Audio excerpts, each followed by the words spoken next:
Y esta, Geoman, es la que les voy a mostrar ahora, que es bastante interesante y se está usando mucho ahora. ¿Qué es lo que es acá? Permite crear generadores para hacer scaffolding de aplicaciones. Y dirán, ¿qué es scaffolding? No sé si han visto, generalmente los frameworks lo que hacen es generarte una cierta estructura del proyecto y tener ciertas convenciones, ciertas configuraciones para que el desarrollo sea mucho más acelerado, digamos. Te da ciertas facilidades.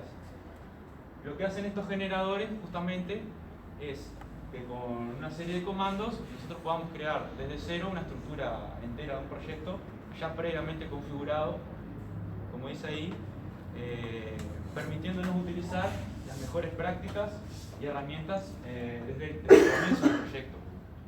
Digo, a medida que en las comunidades open source y en el tema del desarrollo se van descubriendo que siempre se hacen las mismas tareas, siempre se configura, la mejor forma de configurar un proyecto es tener tal estructura de carpeta, tales archivos de configuración.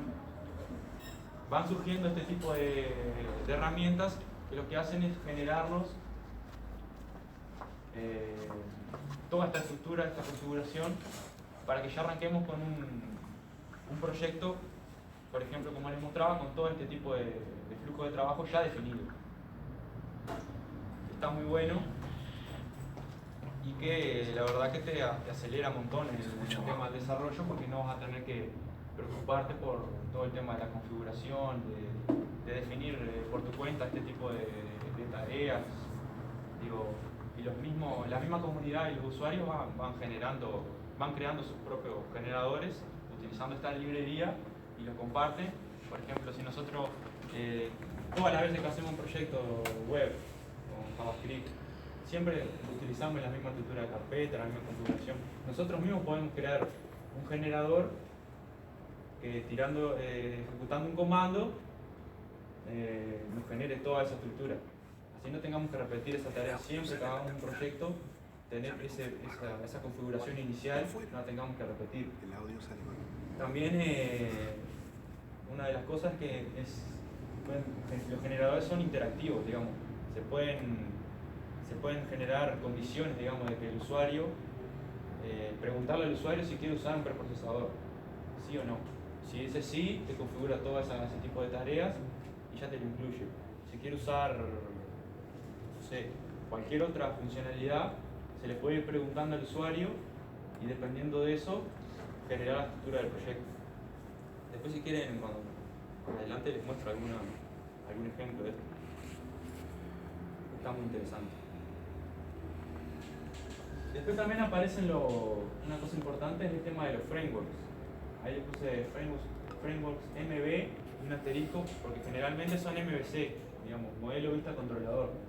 Es un patrón de diseño para organizar las aplicaciones. Pero no todos utilizan ese patrón, sino que algunos hacen variaciones. Entonces generalmente lo que se pone ahí, la última letra varía entre los distintos frameworks. Básicamente lo que hacen es agrupar una serie de convenciones, como les mencionaba antes, con configuraciones, ciertas funcionalidades ya definidas que hacen que al inicio de un proyecto no tengamos que hacer todo ese tipo de cosas y tengamos una aplicación, digamos, más robusta. Ahí les menciono el ejemplo de Backbone, Ember y Angular, no sé si han escuchado hablar alguno de ellos.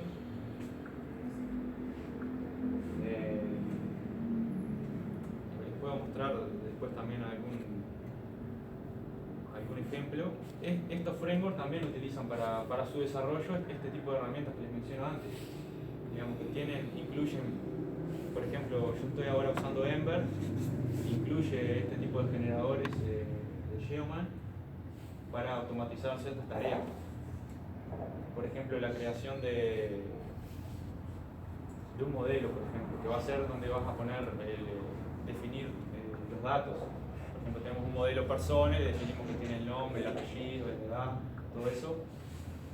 En Ember, por ejemplo, con un comando podemos decir que nos genere el modelo y eso nos va a generar ese archivo, los archivos de test para esa clase, por ejemplo, etc. Entonces, a ver, también aparecen acá. Estos frameworks en realidad se ocupan de todo lo que concierne a la aplicación del lado del cliente, digamos. Se programan con JavaScript, obviamente. Y acá se define también cómo nos conectamos digamos, al servidor.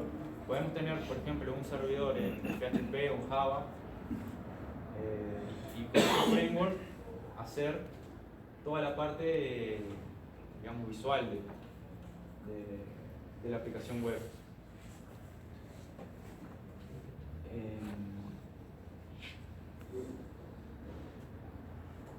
Y generalmente lo que se hace con este tipo de framework es hacer aplicaciones que se llaman single page applications, que sean en una sola página. Esto quiere decir que no va a estar recargando la página yendo a distintas URLs. No sé si han visto este tipo de aplicaciones.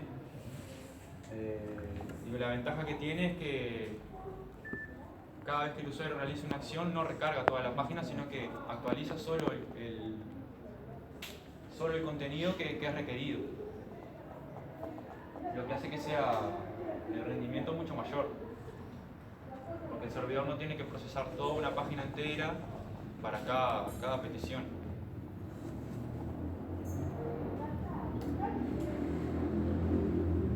Y a medida también que se va complejizando el tema de realizar aplicaciones web, van apareciendo también, además de los frameworks, porque los frameworks, digamos, es una solución más, ¿cómo puedo decir? Mucho más completa. Se ocupa de muchas cosas y quizás a veces para ciertas aplicaciones no necesitamos todas las capacidades del framework y es demasiadas cosas. Entonces también aparecen librerías que se encargan de ciertos problemas puntuales. Por ejemplo acá, de la interfaz de usuario. Surgen por ejemplo React, Vue.js, Polymer. Que una de las cosas interesantes que tienen es que intentan utilizar lo que se llama componentes. Quiere decir que nosotros definamos cada parte de la interfaz web del usuario como componentes y que esos componentes se puedan reutilizar en otras partes de la aplicación. Otra de las cosas interesantes que generalmente implementan todas estas librerías o frameworks también se pueden llamar, es el tema del data binding. No sé si han escuchado hablar, que sería una cosa así como que si nosotros requerimos una cierta parte un cierto dato en nuestra interfaz de usuario, en nuestra página, podamos que haya una asociación, ese binding, esa asociación entre lo que viene del servidor y todas las partes donde ese dato aparezca y que cuando se modifique en un lugar, ese cambio se refleje en todas las partes de la aplicación. Esto es bastante interesante. A ver si puedo mostrarles no sé si han visto alguna aplicación, por ejemplo, que ustedes estén editando algo de un lado y eso genere cambios en otro lado, se vaya actualizando automáticamente. Si les puedo mostrar. Sí, por ejemplo, elegir el país y que solo te muestren los departamentos, por ejemplo. No eso en realidad, pero... Google Docs. Vos hablas como el Angular, por ejemplo, cuando vos estás editando y tipo Claro, ahora la página y ves los cambios. Le vamos a mostrar un ejemplo.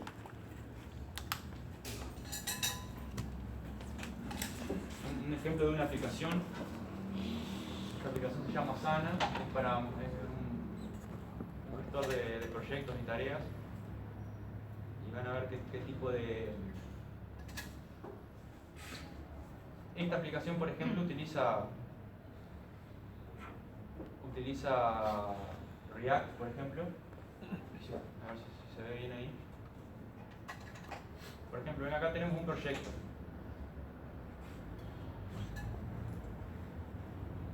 Acá tenemos una tarea y si ven, si yo edito acá, se edita del otro lado también. Acá, acá, a la misma vez.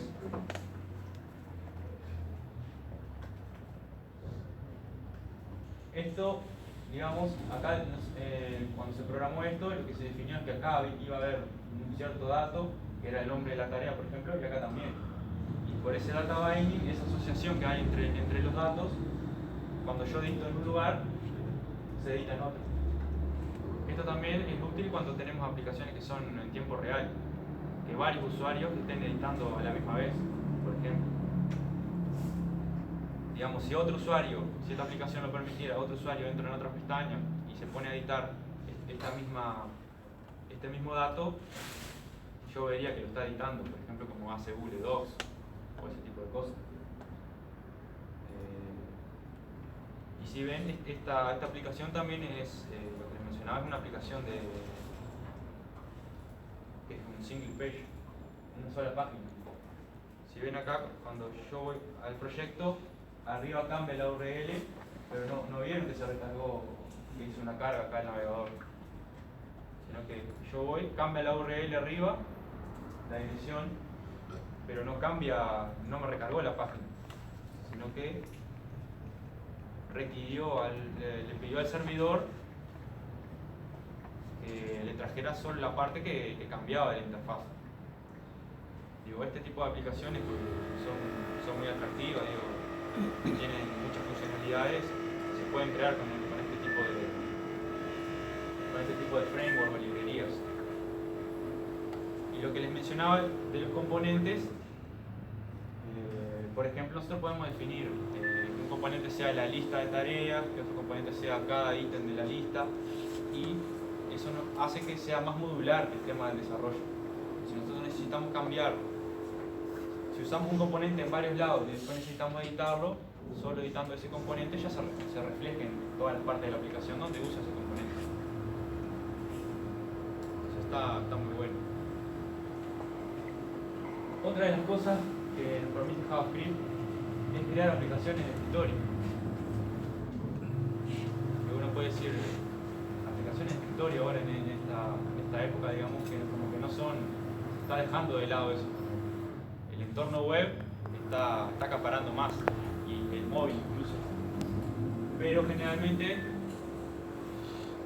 cuando uno tiene se dan los casos que uno tiene una aplicación web y quiere también proporcionar una aplicación de escritorio, porque hay usuarios que les gusta tener una aplicación de escritorio que la puedan usar directo en el sistema operativo, digamos. Y acá les menciono dos herramientas. Una es Electron, que está desarrollada por GitHub, y esta NWJS, que antes era Node WebKit, que lo que te permiten es eso, utilizar las tecnologías web, HTML, CSS y JavaScript para desarrollar aplicaciones de escritorio. Un ejemplo, no sé si conocen, el editor Atom.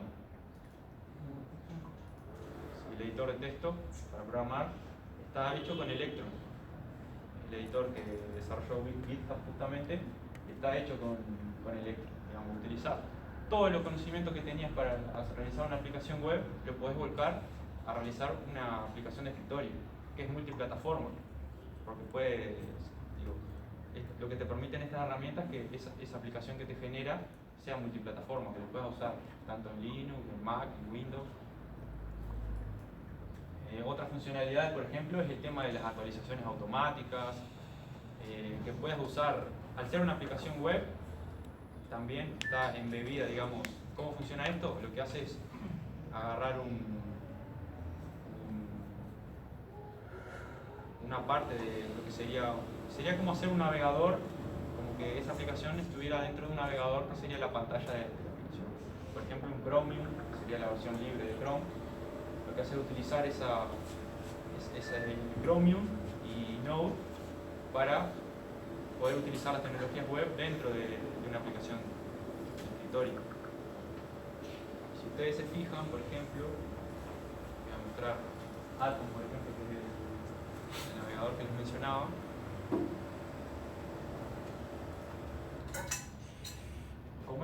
aplicación web van a ver que puedo usar las mismas capacidades. Por ejemplo, si usted, esto es una página web, esta presentación. Yo puedo, por ejemplo, mostrar la consola de desarrollador y tener todo tipo de funcionalidades y de, por ejemplo, mostrar cómo está compuesta la página, todo ese tipo de cosas. Acá mismo editarle los estilos, todo ese tipo de cosas. Lo mismo esta aplicación, que es este editor, es una página web también. Si ustedes se fijan acá, a ver, donde sale la herramienta de desarrollador.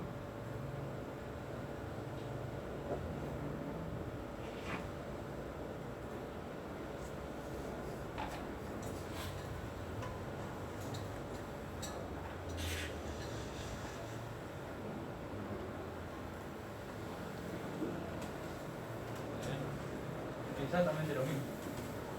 Es como un navegador, está corriendo ahí, que nos permite editar, digamos, la aplicación. De hecho, el estilo el tema, digamos, de la aplicación es una hoja de estilo, es un CSS. O sea que si yo quiero puedo decir que esta barra lateral sea con la fuente más grande, sea de otro color, así como se hacen los distintos temas. Y eso está muy interesante porque siempre seguimos utilizando los mismos conocimientos que tenemos en el entorno web para hacer otro tipo de aplicaciones.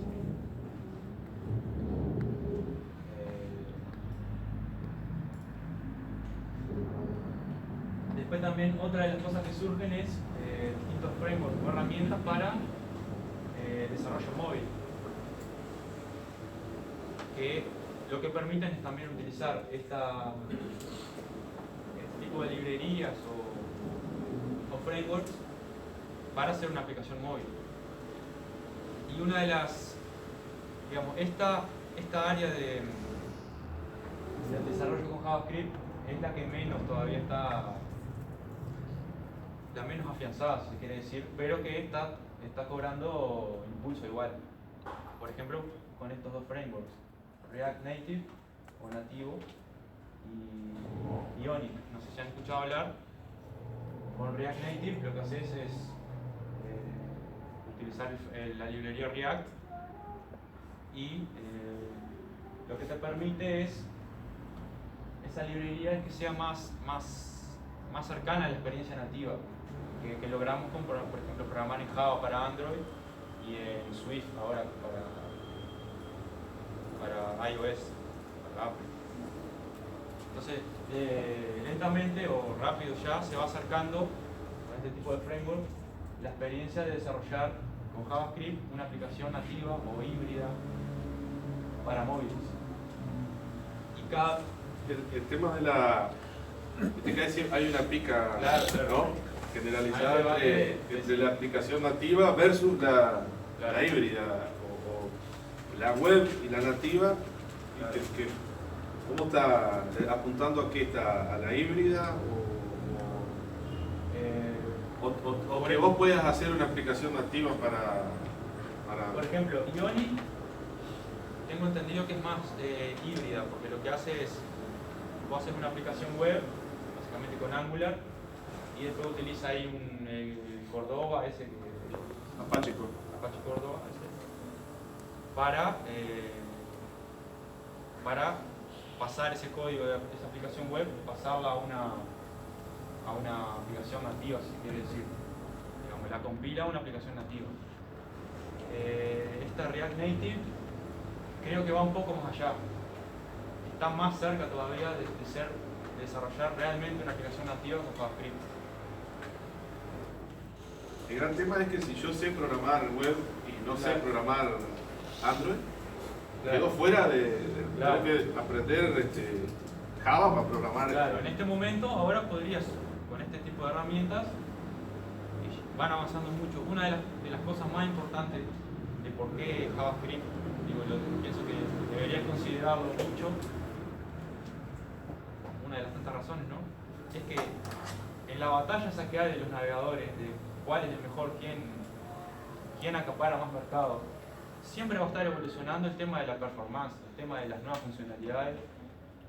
porque tienen esa competencia, o sea, si no mejoran el rendimiento de JavaScript, cómo se ejecuta en el navegador, o el lenguaje mismo, que también ahora tiene una versión nueva, JavaScript, digo, se quedan atrás. Entonces, ese impulso que le dan las empresas, digo, tienen que invertir ahí esfuerzo en mejorar este tipo de herramientas. ¿Por qué? Digo, si no se van a quedar rezagados ahí. Entonces, es una buena razón para comenzar con este tipo de herramientas. No sé si habían escuchado alguna vez estos casos, por ejemplo.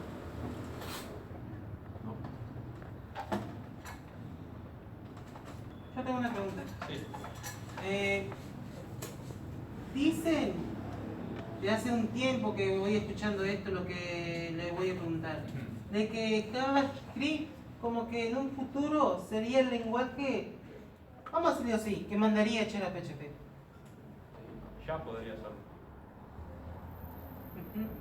Digo, el tema de, como les mencionaba antes, ya se puede hacer JavaScript al lado del servidor con Node, ¿no? O sea, ya puedes reemplazar cualquier lenguaje como Java, PHP, C#, Python y Ruby, todos esos lenguajes con sus respectivos frameworks, lo puedes reemplazar por Node, y también tiene un montón de frameworks. Y lo que tiene la comunidad JavaScript es que está creciendo de forma exponencial. O sea, siempre están surgiendo nuevos frameworks, nuevas herramientas, y la velocidad con la que va creciendo es mucho mayor al de los otros lenguajes. O sea, tarde o temprano, a no ser que pase en mi opinión un cataclismo, debería reemplazar. O sea, no que lo otro deje de existir, sino que esto se empieza a utilizar cada vez más. Disculpa, con eso, ¿puedes reemplazar cualquiera de esos lenguajes completamente o hay cosas que no vas a poder hacer? Completamente. Sí. De hecho, puedes hacer más cosas. Quizás. Digo, no sé, por ejemplo, ¿qué lenguaje utilizas? Java. Java. ¿Utilizas algún framework o algún Java? Lo básico. Ahí va. Sí, de hecho es mucho más fácil. Si les muestro cómo crear un servidor web en Node, lo borré de la presentación, pero tenía un ejemplito acá.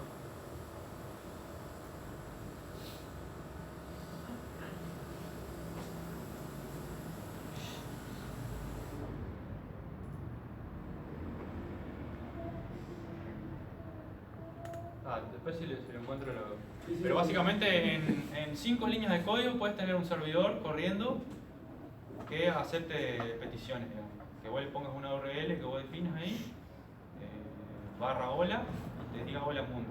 O te agarre y consulte con cierta otra librería que le incluya, consulte, como hicimos nosotros en un grupo ahí que después le voy a comentar, que consulte los tweets con cierto hashtag y que te los muestre ahí.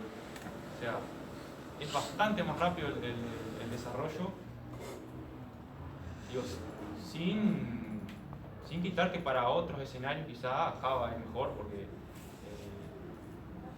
en sí puede que tenga mejor rendimiento, porque compila código máquina y todo ese tipo de cosas, un lenguaje compilado, pero de a poco se va acercando. Y para ciertos escenarios es mejor utilizar JavaScript, utilizar Java, por ejemplo, utilizar PHP o esos lenguajes. Igual cualquier cosa, yo medio para redondear, podemos armar la máquina tuya Claro, en el sí, fondo sí, sí. y los que tengan consulta y eso, un poco la idea era esa también, ¿no?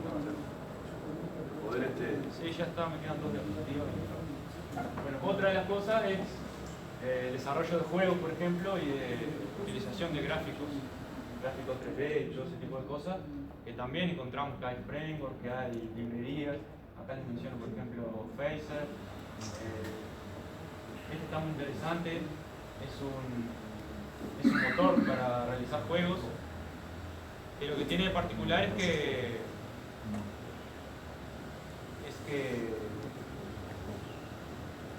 tiene como un editor visual. Como no sé si conocen Unity para desarrollar juegos.